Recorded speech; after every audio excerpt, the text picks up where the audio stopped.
I always dreamed of getting millions of views on YouTube.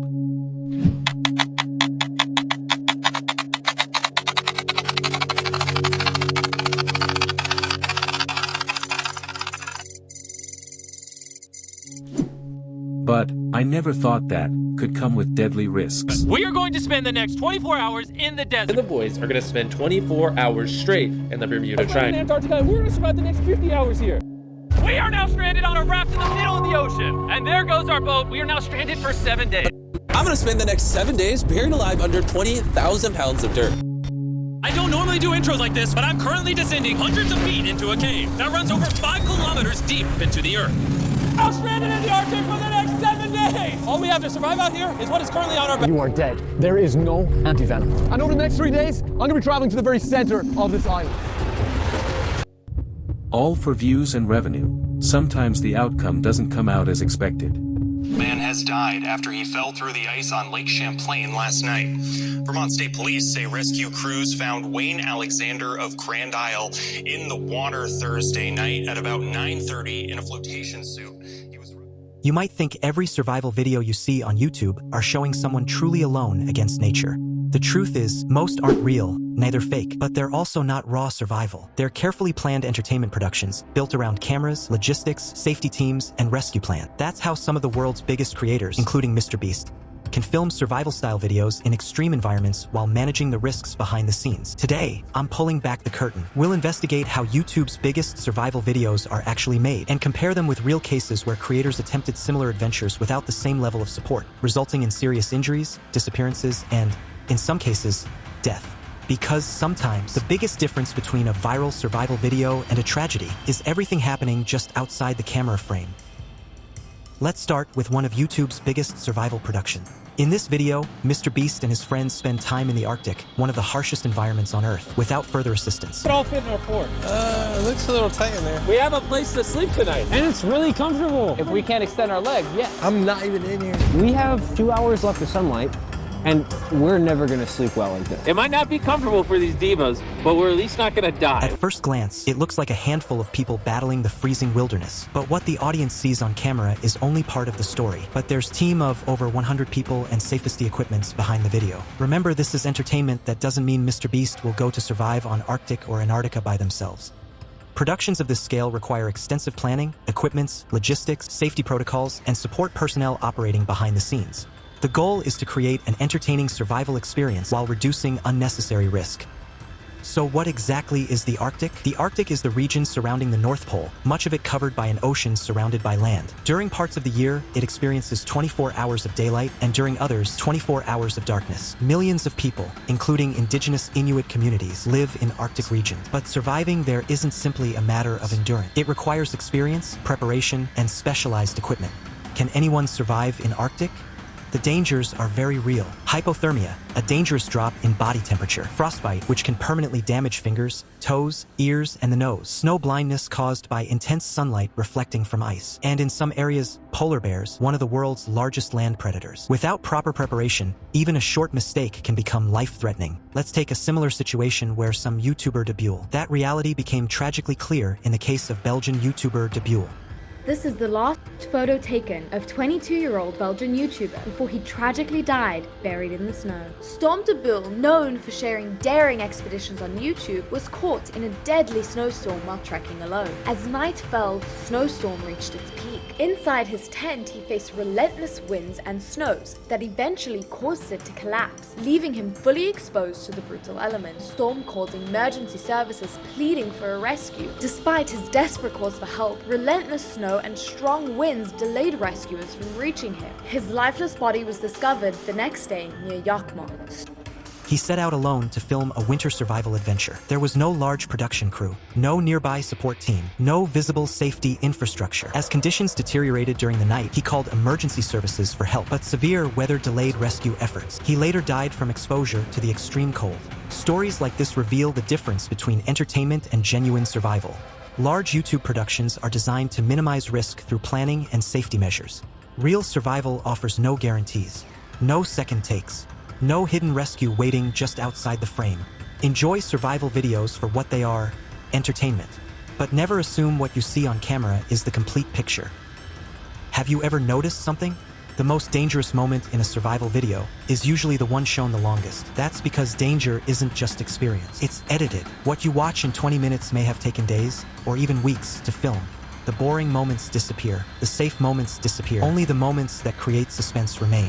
I wouldn't assume MrBeast staged his video. If he is not, his safety team and equipment does, because they help filter the consequences that comes with taking such risk. Let's look at the video where he is being buried alive. Trapped in here for the next 7 days.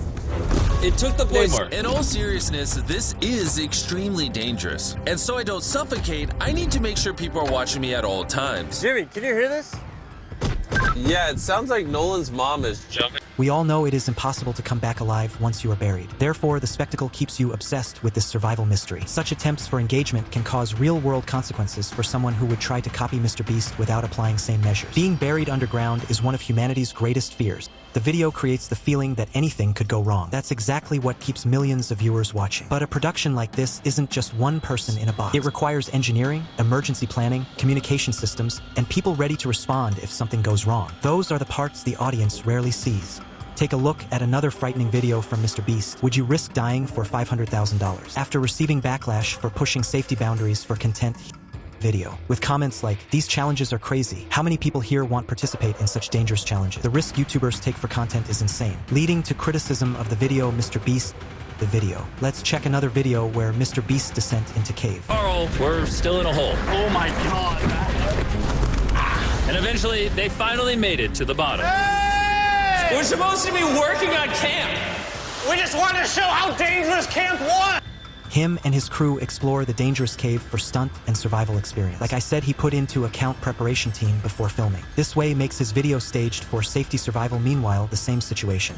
Other creators get stuck and die inside the cave's narrow spot, even though others manage to get assistance or free themselves, making their way out of the cave safe. That doesn't change the fact other creators lose their lives in attempt to please viewers, while others get stuck for hours or days, even weeks, before they could finally find their way out. Even with planning and safety precautions, caves remain unpredictable. One wrong turn, one unstable passage, one medical emergency, and there may be no easy way out. In 2009, John Edward Jones entered Nutty Putty Cave in Utah. After taking a wrong passage, he became trapped upside down in an extremely narrow section.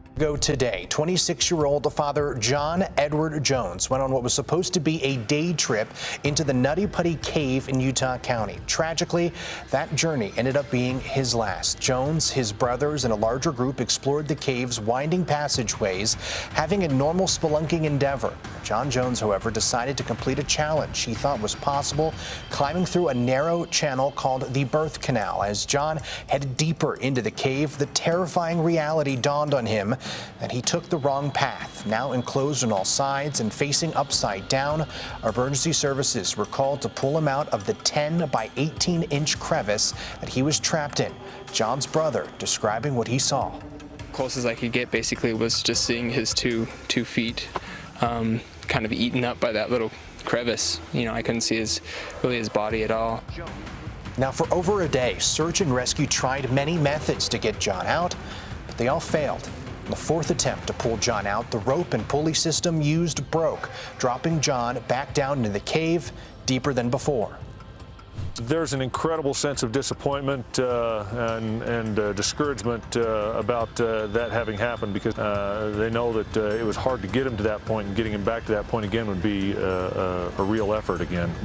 Now, after laying upside down more than 24 hours, the effect of gravity took a toll on John's body. At midnight, Jones was declared dead. Authorities determined it was too dangerous to recover Jones's body and sealed the cave off as his final resting place. A plaque now sits at the entrance of the cave in John's memory. Rescuers worked for hours, but the position made it nearly impossible to free him. He died inside the cave. His body could not be recovered, and the cave was permanently sealed. Another reminder of nature's unforgiving reality lies beneath the waters of Bushman's Hole in South Africa, one of the deepest freshwater caves on Earth. Its extreme depth, darkness, and technical challenges have claimed multiple lives. In 1994, Deon Dreyer died during an exploratory dive. More than a decade later, experienced diver Dave Shaw lost his life while attempting to recover Dreyer's remains. Dreyer, a 20-year-old diver who had vanished in the cave a decade earlier. On his return, Shaw made a promise to Dreyer's parents that he would retrieve the body. So on January 8th, Shaw again entered Bushman's Hole and his movement stopped. Over 270 meters below the surface, the two bodies now hang in near perfect neutral buoyancy, separated by a decade, their safety lines connecting them by fate. 10 days later, Shaw and Dreyer were recovered, their stories standing as a reminder that even highly trained professionals, using specialized equipment, can lose their lives in environments like these. Such events are real evidence that staged survival videos can influence some creators to end up going out alone to film content in extremely dangerous places without being aware. Big creators prepare for every scene and have huge team and equipment for safety measures. Remember Ocean Gate scandal. The owner of Ocean Gate, though, he calculated and prepared for every risk he's taking. But the situation surfaced differently. That's waking alarm to creators who continue risking their lives for content.